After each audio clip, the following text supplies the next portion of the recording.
Hello, I'm Azouf, and today my literature review is about income inequality.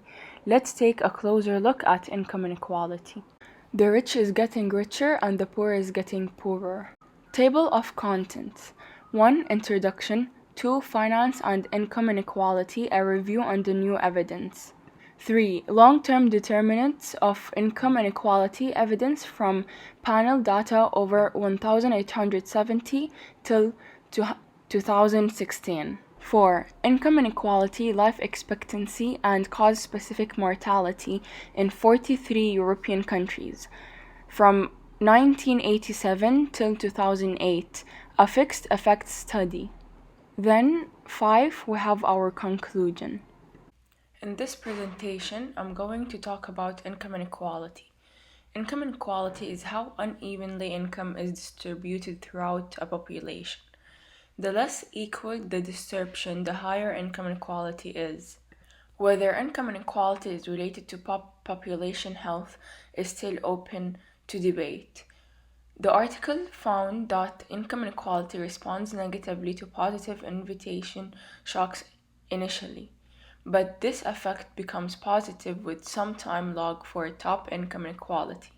Our first article is Finance and an Income Inequality, a review and new evidence. Income inequality within most advanced emerging markets and developing countries has increased, but there is no consensus yet about the causes. One factor that has received a lot of attention in recent literature is the impact of finance on income inequality. Several papers focus on the impact of financial development on income inequality, while others examine the impact of financial liberalization on income inequality. Financial liberalization refers to a reduction in the role of the government and an increase in the role of financial markets, while financial development refers to an increase in the volume of financial activity. Financial liberalization, credit controls, interest rate controls, entry barriers for banks, regularization, privatization, and restrictions on international financial transactions, while financial development is mostly measured by credit to the private sector relative to GDP. In addition to financial development and financial liberalization, we also consider a third dimension of finance, namely banking crisis. Wealth losses due to a financial crisis probably will hit the top of the income distribution. However, low-income individuals will be hit more if the financial crisis is followed by an economic downturn. The article examined the relationships between three dimensions of finance. First, institutional quality may condition the relationship between finance and income inequality. Second, inequality is conditioned by financial development, improved income distribution in countries. Third, the article examines whether the impact of finance on an income inequality is conditioned by the level of financial development. Financial imperfections, such as information and transaction costs, may be specifically binding on the poor who lack collateral and credit history, so that relaxation of these credit constraints may benefit the poor. Imperfections in the credit market prevent the poor from making productive investments. If financial liberalization reduces these credit market imperfections, income inequality may be reduced. Second, financial reforms may lead to more equal access to credit, thereby improving the efficiency of the domestic financial system. Financial liberalization reduces income inequality. Financial liberalization increases inequality. Capital account liberalization benefits people in the top quintile of the income distribution at the expense of the middle class, while people in the lowest income shares are, on average, hardly affected.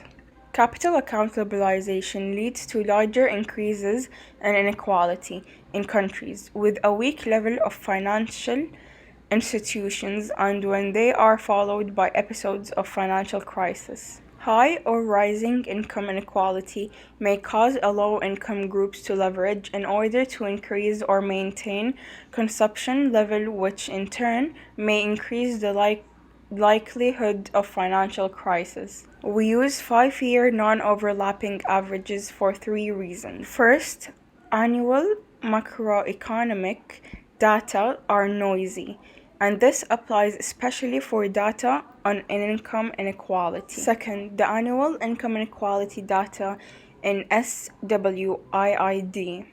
Third, some of the explanatory variables used are only available for 5-year intervals. 2. Long-term determinants of income inequality, evidence from panel data over 1870 till 2016. The article investigates the major factors which drive income inequality in the OECD countries. OECD stands for Organization for Economic Cooperation and Development. A number of studies have examined and suggested several potential variables which explain inequality, such as household debt, innovation and technology, trade openness, and globalization. A positive shock to the real interest rate and government spending is negatively and significantly associated with income inequality in the middle, as well as at the top end of the income distribution. The article found that income inequality responds negatively to positive innovation shocks intentionally, but this effect becomes positive when some time for a top income inequality. Rising inequality causes high social costs such as increased violence and criminal activities, and worsening health outcomes. Poor environmental inequality, lower economic growth, reduced consumption. Income inequality is a slow-moving process that is considered a major challenge. The article found that positive shocks to the real interest rate and government expenditures significantly reduce income inequality in the middle and high-income classes. Educational attainment reduces top income inequality, and an expansionary monetary policy compresses the income distribution as lower-income households become richer. Monetary policy has a redistributive effect where an increasing in the interest rate lowers income inequality due to the lower inflation, which redistributes wealth from upper-class lenders to middle-class borrowers. Contractionary monetary policy exacerbates income inequality, while an expansionary monetary policy ameliorates income inequality. The impact of the monetary policy on income distribution comes through the policy's effect on the real interest rate. There will be a decrease in inequality after an expansionary monetary policy shock. 3. Income inequality, life expectancy, and cause-specific mortality in 43 European countries from 1987 till 2008, a fixed effect studies. The article aimed to critically assess the relationship between income inequality and mortality in 43 European countries. Income inequality was not simply a summary of the balance of income between the rich and the poor, but is a health risk in its own right.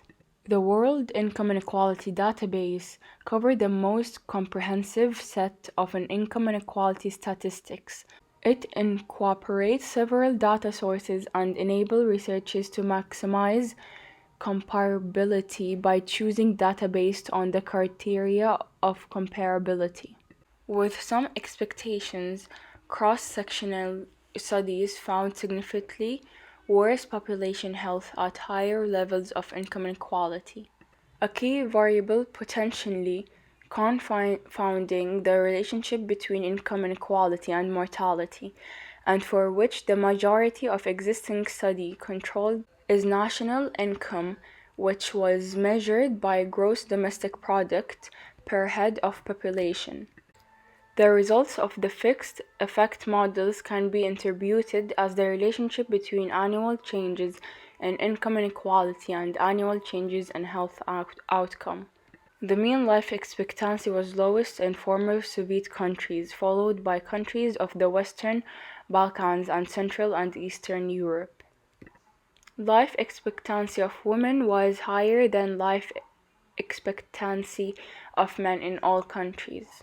Income inequality was significantly and negatively related to life expectancy for both men and women, indicating shorter life expectancies with longer income inequalities. Although reducing income inequality may be important for creating equality of opportunity and for the reduction of health inequalities, it has a limited role for reducing average mortality in Europe.